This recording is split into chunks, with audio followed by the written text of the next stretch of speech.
अस्सलाम वालेकुम दोस्तों, दिस इज़ सफ़ीर ख़ान और लिटरेरी थियरीज़ में आज हमारा टॉपिक होगा स्टाइलिस्टिक।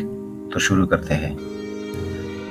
दोस्तों, सबसे पहली बात जो है वो जहन में ये रखनी है कि जिस तरह मॉरियो क्लेरर ने ये बात बताई है कि रिटोरिक्स एंड स्टाइलिस्टिक्स, तो ये दोनों एक ही लिटरेरी थियरीज़ है जिसमें चेंजेस आई है। रिटोरिक मैंने पिछली वीडियो में कहा था, रिटोरिक की वीडियो में, कि ये हज़ारों साल पुरानी थियरी है और ग्रीक और रोमन में ये इस्तेमाल हुआ करती थी, जिसमें हमने कैनन्स ऑफ रिटोरिक भी पढ़े थे, 5 जो थे।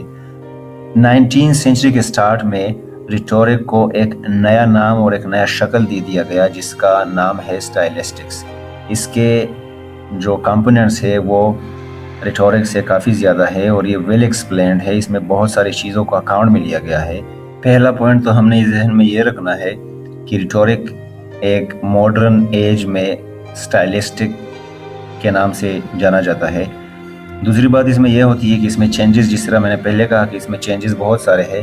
रिटोरिक तब उस ज़माने में इतने वास्ट नहीं थी, इतनी वेल एक्सप्लेन नहीं थी। स्टाइलिस्टिक्स में बहुत सारी चीज़ों को ऐड किया गया है, बहुत सारे एलिमेंट्स और कंपोनेंट्स हैं इसमें। स्टाइलिस्टिक्स जो है ये ग्रामेटिकल स्ट्रक्चर्स पे फोकस करती है, जिस तरह लेक्सेस है, सेंटिक्स वगैरह है, या फिर इसके एलिमेंट्स बहुत ज़्यादा है, मेलोडी है, राइम है, मीटर है, रिदम है, या ओवर एर्चिंग फॉर्म्स है इसमें। मतलब रिटोरिकल जो फिगर्स होते हैं ना, फिगरेटिव लैंग्वेज इसमें ज़्यादा इस्तेमाल होती है। और इसके अलावा एक और चीज़ ये ध्यान में रखनी है कि ये एक प्रिकर्सर है, फॉर रनर है, फॉर्मलिस्ट या स्ट्रक्चरलिस्ट जो स्कूल ऑफ थॉट्स थे 20th सेंचुरी, जो 1915 और 20 रशिया और इन जगहों में जन्म ले चुकी है। तो अगर स्टाइलिस्टिक्स ना होता तो शायद फॉर्मलिज्म और स्ट्रक्चरलिज्म भी ना होता। इसके साथ साथ बहुत सारे फेमस राइटर्स ने भी स्टाइल को बहुत एक्सप्लेन किया है। जब स्टाइलिस्टिक्स था भी नहीं, रिटोरिक हुआ करता था। जिस तरह के गोथ ने, जोहान वुल्फगैंग गोथ ने कहा है कि अगर सच्ची बात कही जाए तो ऑथर्स का जो स्टाइल होता है, राइटर का जो स्टाइल होता है, वही उसकी जहन की कॉपी होती है। मतलब जिस तरीके से वो कुछ लिखता है तो उससे रीडर्स को अंदाज़ा चल जाता है कि ये इस टाइप का इंसान है। उसके स्टाइल से पता चल जाता है कि ये कितना गहरा है, कितना डीप है। इसके अलावा जोनाथन स्विफ्ट जो है, जोनाथन स्विफ्ट एक फेमस राइटर है, अलेक्जेंडर पोप के एज में आता है, जिन्होंने गुलिवर्स ट्रेवल लिखा है।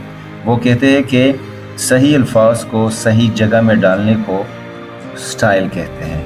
इन डिफिनेशंस के अलावा एलिमेंट्स ऑफ स्टाइलिस्टिक्स या स्टाइल जो है वो हमारे साथ दो तरह के हैं। एक एक्सटर्नल एलिमेंट्स है और एक इंटरनल एलिमेंट्स।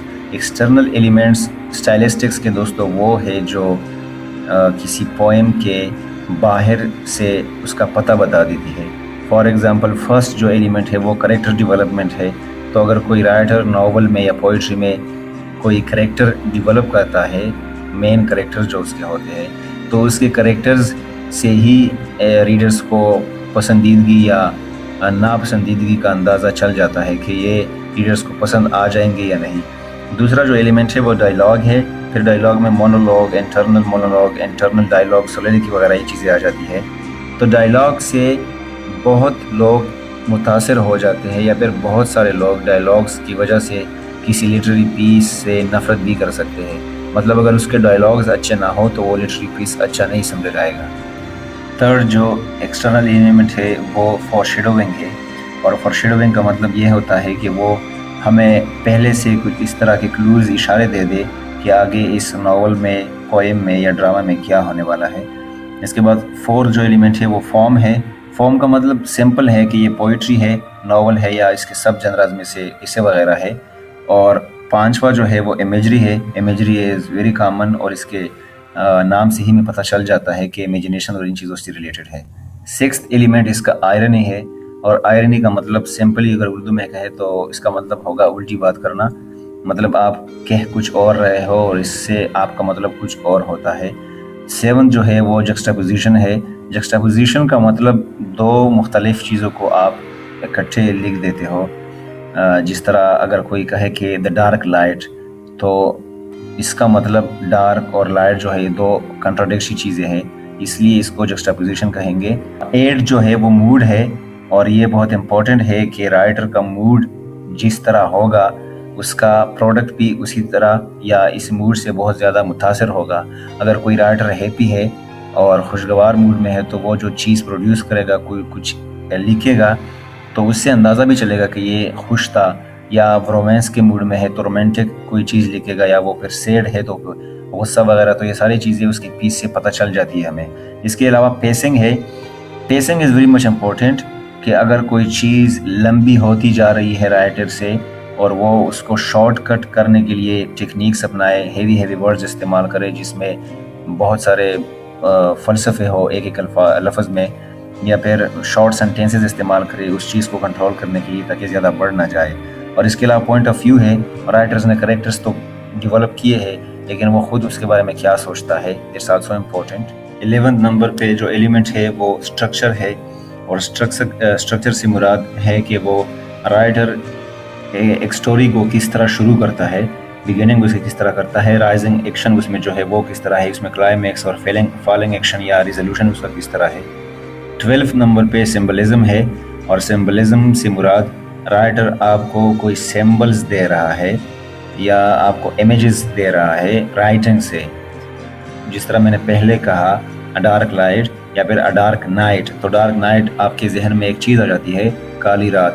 اس لیے اس کے علاوہ لاسٹ میں جو ایلیمنٹ ہے وہ ٹون ہے، اور ٹون سے مراد کہ ایک رائٹر کسی چیز کو کس نظریے سے دیکھتا ہے، اس کا پوائنٹ آف ویو اس چیز کے بارے میں کیا ہے۔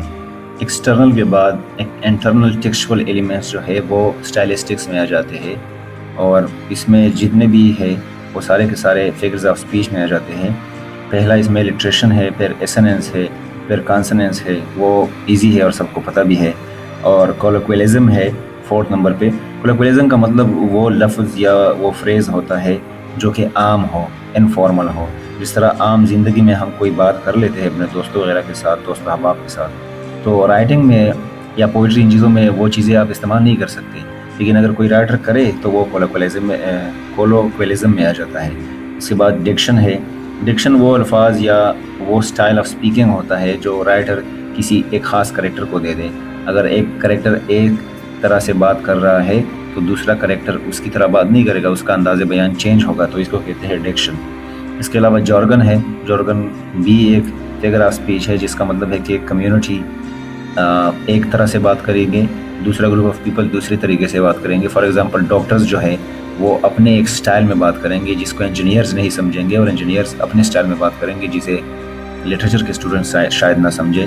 میٹافور ہے، ریپیٹیشن ہے جس میں ورڈز ریپیٹ ہو جائے، رائم ہے، ریدم وغیرہ، یہ ساری چیزیں انٹرنل ٹیکسچول ایلیمنٹس میں شامل ہیں۔ سو آئی ہوپ کہ اسٹائلسٹکس اچھے سے سمجھ آ گئی، ایکسٹرنل اور انٹرنل جتنے بھی ایلیمنٹس تھے وہ بھی سمجھ آ گئے۔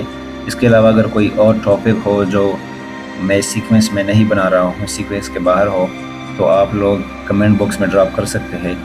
اپنا بہت سارا خیال رکھیں۔ Thank you very much.